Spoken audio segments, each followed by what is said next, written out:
Viral sebuah video di media sosial, seorang staf PA karaoke jadi korban penganiayaan dan kekerasan. Aksi penganiayaan dan kekerasan tersebut diduga dilakukan oleh oknum TNI dan warga sipil. Berdasarkan unggahan akun Twitter PA Resto dan Family Karaoke, @PA-Karaoke, salah satu dari pelaku penganiayaan tersebut merupakan anggota Kopassus Grup 2, Kartasura. Tak terima dengan penganiayaan yang dilakukan kepada salah satu stafnya, PA Resto dan Family Karaoke kemudian melaporkan kejadian tersebut dengan mengunggah bukti CCTV yang merekam kejadian itu.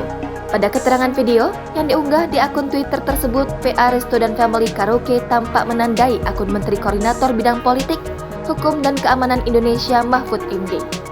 Video CCTV yang diunggah oleh pihak PA Resto and Family Karaoke memperlihatkan situasi di ruang resepsionis. Pada video tersebut, tampak beberapa pria berkaos hitam tengah berbicara dengan salah satu pegawai karaoke yang tengah mengenakan baju berwarna hitam.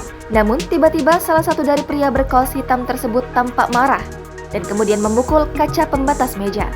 Tak berhenti di situ, beberapa pria tersebut juga sempat melakukan pemukulan kepada pegawai lain. Pada video yang berdurasi 1 menit 42 detik itu terlihat sebuah pukulan dilayangkan oleh salah satu pria berkaos hitam kepada salah satu pegawai. Sementara pelaku lainnya tampak memukul pegawai dengan menggunakan helm. Tak hanya sekali, pria tersebut menghantam petugas karaoke tersebut beberapa kali menggunakan helm berwarna hijau.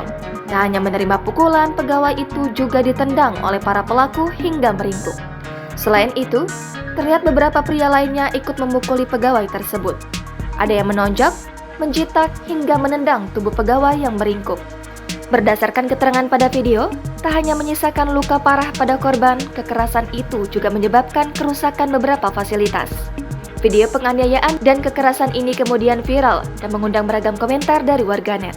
Tak hanya warganet, Wali Kota Solo, Gibran Rakabuming Raka juga merespon cuitan Twitter yang melampirkan video kekerasan itu.